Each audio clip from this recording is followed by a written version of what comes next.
안녕하십니까. 반갑습니다.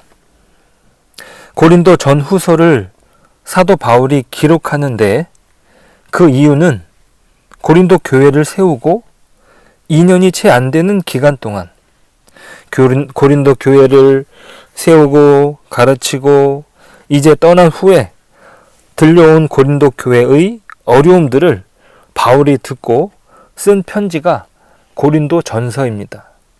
거기에는 파당이 생겨서 일어난 문제, 또 그리스도 안에서의 은혜로 말미암는 자유가 방종으로 나타나는 문제, 음행이나 우상 문제, 재물 먹는 문제, 그리고 은사 문제, 은사가 있어야 되고 그 은사가 어떻게 이해되어야 하는가 하는 문제들이 있었습니다. 사도 바울은 이런 문제들에서 모든 것이 가하나 모든 것이 유익한 것이 아니요 모든 것이 덕을 세우는 건 아니다 라는 답을 했습니다. 문제는 그것이 다른 사람을 판단하고 자기를 내세우려고 하는가 하는 동기의 문제인 것이지요. 그래서 어느 재물을 먹는 문제에서도 어차피 없는 신에게 바치는 것이니 먹어도 된다는 것에서도 덕을 세우는 차원에서 먹지 말라는 것이었습니다. 이것은 단순히 죄냐 아니냐의 차원과는 다른 문제인 것이죠. 자, 그런데 이러한 지적에 대하여 당사자들은 불만이 있다는 것이에요. 자기들은 잘한다고 생각했는데 꾸중을 들은 것이죠. 그들이 가진 예수 안에서 베풀어진 은혜의 크기를 자랑하기 위하여 우상은 없는 거다를 과감하게 어느 재물을 먹은들 우상 숭배하는 것이 아니다라는 데까지 그 믿음의 경지가 갔습니다. 대단한 경지인 것이죠. 하지만 그것으로 칭찬을 받지 못하고 꾸중을 들은 것입니다. 또는 은사를 받아서 실컷 감동과 증거를 남겼는데 너무 자랑하지 마라. 사랑이 최고다. 하니 대단히 마음이 불편했겠죠. 이것이 근심이라는 단어로 표현된 것입니다. 오늘 본문에 두드러지게 나오는 단어인 것이죠. 무려 9번이나 등장합니다. 이들이 그만큼 풀이 죽었다는 말이에요. 자, 그런데 이 문제를 푸는 방법이 바울을 인신공격하는 것입니다. 자신들의 불만과 갈등을 그렇게 다른 핑계를 대는 것이죠. 자기 말이 맞다 안 맞다가 아니라 바울이라는 사람은 믿을 만한 사람이 못 된다. 자기들에게 다시 오겠다고 해놓고 안 왔다. 이렇게 괜한 시비를 거는 것이에요. 이들이 이렇게 문제로 삼으면서 사도로 하나님의 사자로 신뢰할 수 있는가? 라는 대로 삐져나온 겁니다. 여기에 대한 사도 바울의 답변이 1장 23절입니다. 내가 내 목숨을 걸고 하나님을 불러 증언하시게 하노니 내가 다시 고린도에 가지 아니한 것은 너희를 아끼려 함이라. 사도 바울은 당장에 고린도에 가서 그들을 꾸중하고 불편한 얼굴로 만나고 싶지 않았던 것입니다. 그것이 그들에게 독이 될 것을 예상했던 것이죠. 그들을 아끼기 위한 조치였습니다. 바울이 그들에게 약속을 했다 해도 지금 상황에서는 오히려 기다리는 것이 낫다는 판단이었던 것이죠. 자, 여기에서 바울을 공격하는 사람들은 바울이 변덕쟁이라는 것이에요. 하지만 바울은 여기에 대하여 사랑을 말합니다.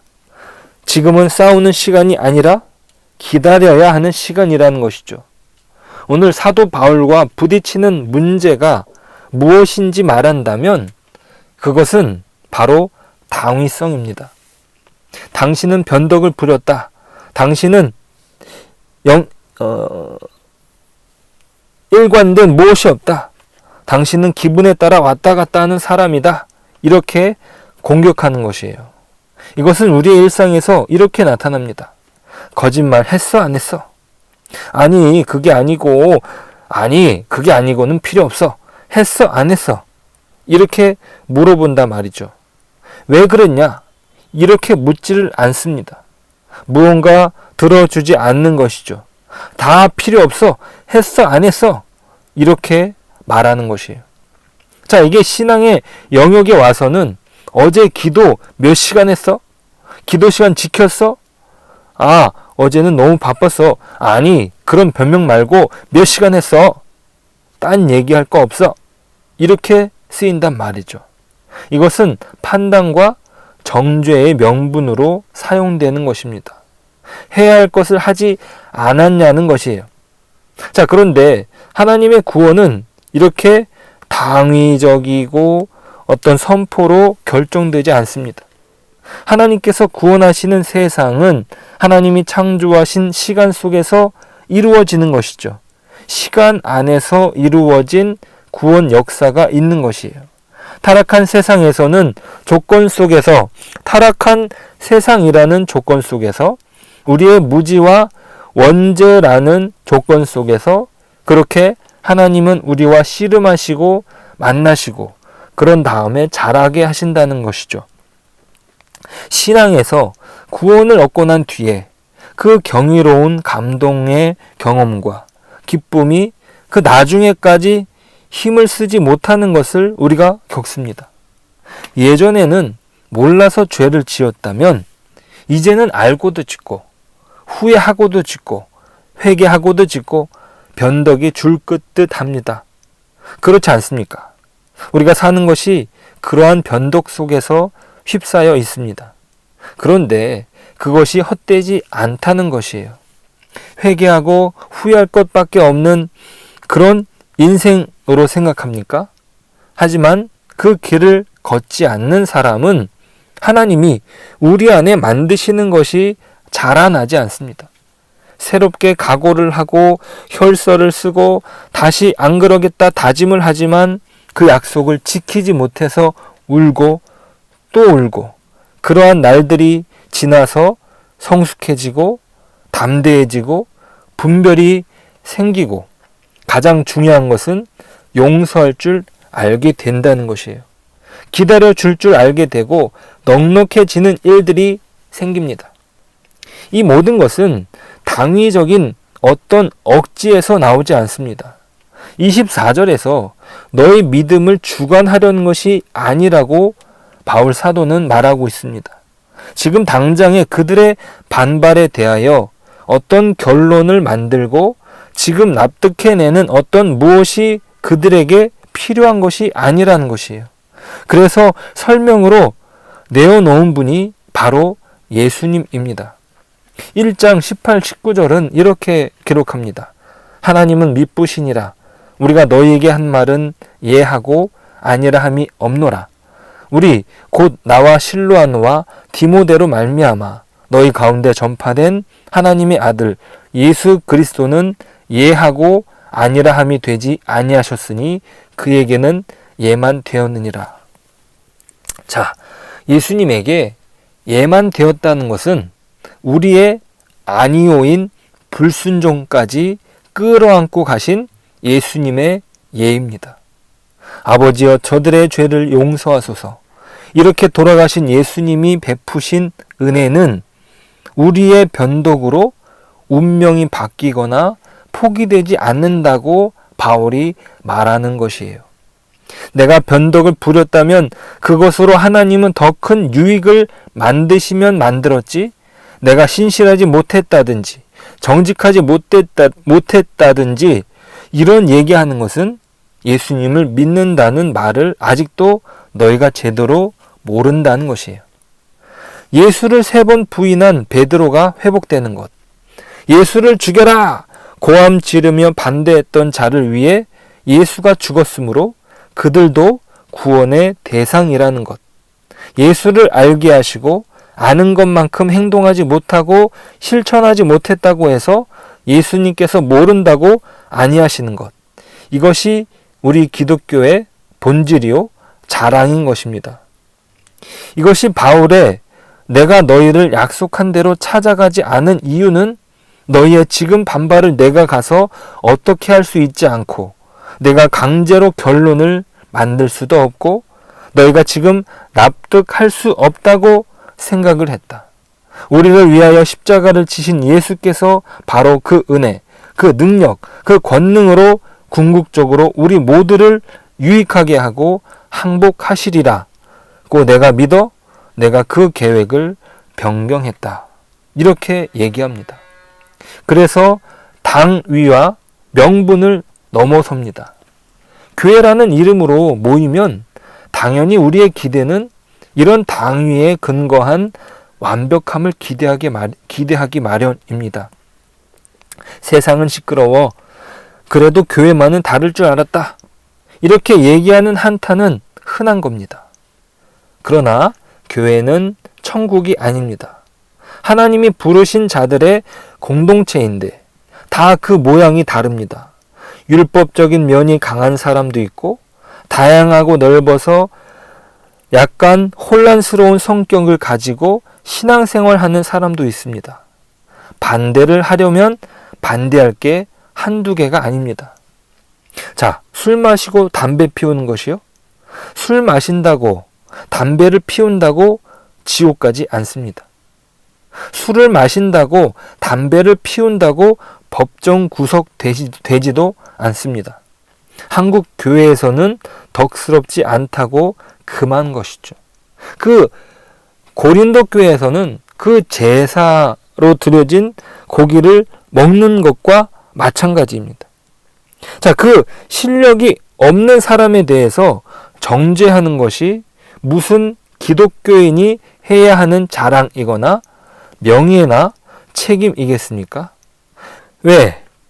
교회가 해야 할, 세상은 하지 못하는 더 약속된 것, 더 허락된 것에는 하나도 못하고 아닌 것에만 세상보다 더 무섭게 신앙이라는 이름으로 공포를 조성하고, 여기서 공포라는 단어가 중요합니다. 용서받지 못하게 그 기회를 박탈하느냐 문제예요. 하느냐는 것이에요. 자, 이것은 사랑이 필요합니다. 당위성이 아니에요. 사랑은 내가 사랑할 만한 사람과 만나서 하는 게 아닙니다. 그 말이 안 되는 세상의 회방과 공포 속에서 하나님의 자녀된 신분과 지위가 가지는 존엄함을 유지하는 것입니다. 사랑은 어떻게 갑니까? 고린도전서 13장입니다. 사랑은 오래 참고, 사랑은 온유하며 시기하지 아니하며, 사랑은 자랑하지 아니하며 교만하지 아니하며 무례히 행하지 아니하며 자기의 유익을 구하지 아니하며 성내지 아니하며 악한 것을 생각하지 아니하며 불의를 기뻐하지 아니하며 진리와 함께 기뻐하고 모든 것을 참으며 모든 것을 믿으며 모든 것을 바라며 모든 것을 견디느니라. 우리가 뭘 믿습니까? 하나님이 승리하신다. 은혜가 이긴다라고 믿는 것이죠. 우리는 심판자가 아니며 우리는 인류의 역사 속에서 짧은 자기 인생을 살 뿐입니다. 자, 사도 바울이 말하는 이야기를 이해하지 못하면 우리는 진정한 신앙생활을 할 수 없습니다. 비난하고 정죄하고 조롱하고 이런 것들은 우리의 몫이 아닙니다. 우리는 뭐 하게 되어 있죠? 우리는 하나님의 신실하심을 믿습니다. 교회가 이래 갖고 되냐? 사회가 이래 갖고 되냐? 나라가 이래 갖고 되냐? 이렇게 불만하는 것이 아니라 우리가 할 수 있는 것을 하는 것입니다. 큰 기도 제목을 가지고 우리의 삶을 살지 않는 것은 실수입니다. 우리가 만나는 사람들, 또 우리의 가족들에게 잘해야 합니다. 이 잘한다라고 하는 말은 성실하고 책임감 있게 하는 것이에요. 화를 내는 것으로 때우는 것이 아닙니다. 교회는 달라야 합니다. 진심으로 사랑하고 신뢰하고 예의가 있어야 합니다. 교회에서 하지 못하면 다른 데서 배울 데가 없습니다. 우리가 하지 않으면 세상에서는 우리 대신 이 일을 할 수 있는 자가 없습니다. 우리는 가로등입니다. 이것을 기억해야 합니다. 불이 들어와야 해요. 어두운 곳, 골목길에서 아무도 안 지나가는 때에 불이 들어와야 합니다. 그곳에 사람들이 지나갈 수 있도록. 이것이 그리스도의 향기를 내는 것이죠. 생명의 냄새가 나는 것입니다. 세상은 죽음이 끝이지만, 사망이 그 마지막이지만 우리에게는 영원한 생명이 기다리고 있습니다. 어두운 곳에서 빛을 내며 예수를 믿는다는 것이 무엇인가 보이는 그 역할을 살아내는 것이죠. 내가 할 수 있는 일을 하는 것입니다. 미운 말 하지 마십시오. 정죄하는 자리에 있지 마십시오. 우리의 인생은 예수를 믿는 자라면 이때 어떻게 할 것인가 라는 물음에서 세상과 다른 길을 걸어내는 것입니다. 예수님께서 이렇게 말씀하셨습니다. 나를 본 자는 아버지를 보았거늘 어찌하여 아버지를 보이라 하느냐. 우리가 예수님을 닮아가는 것이죠. 우리를 보는 사람이 곧 예수님을 보게 되는 역사가 우리 안에 있게 되는 것을 예수님이 원하신 것입니다. 세상 사람들 사는 것을 보면 안 됐습니다. 부모 없는 자들 같고, 못 배운 자들 같고, 양심도 없는 자들 같고, 명예가 무엇인지 모르는 자들 속에 우리만이 가치, 진리, 자랑, 감사, 기쁨을 가진 유일한 존재라는 사실입니다. 이 바울이 보낸 편지에 묻어나는 예수를 믿는다는 명예, 얼마든지 질 수 있는, 물러설 수 있는, 내가 너희를 심판하려 하는 것이 아니다. 너희를 혼내려는 것이 아니다. 내가 너희를 사랑함으로 이렇게 많은 눈물로 쓴 편지니라. 나는 너희의 부모다. 부모가 어찌 자식을 다른 어떤 명분과 이유로 자식을 쳐내겠냐? 무엇을 지키기 위해 자식을 버리는 부모가 있겠느냐? 그런 사람이 어디 있느냐? 죽을 죄를 지었어도 꼭 껴안는 것이 사랑이지. 죽으면 같이 죽지. 어느 명분을 살리기 위해 자식을 죽인단 말이냐? 내 마음을 모르겠느냐? 오늘 우리를 향하여 하는 바울의 참으로 놀라운 초대입니다. 그 위대한 신자의 인생을 오늘도 살아내시는 저와 여러분 되시길 축복합니다. 기도하겠습니다. 하나님, 우리가 이 세상 속에서 하나님의 자녀로 오늘도 살아가길 소망합니다. 하나님이 허락하신 그 은혜 안에서 우리가 마땅히 해야 될 일들을 감당하고, 마땅히 그 안에서 감사하고, 또 그 안에서 빛의 역할을, 가로등의 역할을 감당하는 저희들이 될 수 있도록 도와주십시오. 그리스도의 향기를 뿜어내며 그리스도에게서 나오는 그 향기가 이런 것이구나, 이 세상 사람들이 알게 되는 그 역사가 우리를 통하여 있어질 수 있도록 오늘 하루도 인도하여 주시고, 그 안에서 진정한 사랑과 감사가 우리 안에 넘쳐나도록 도와주옵소서. 예수님의 이름으로 기도드립니다. 아멘.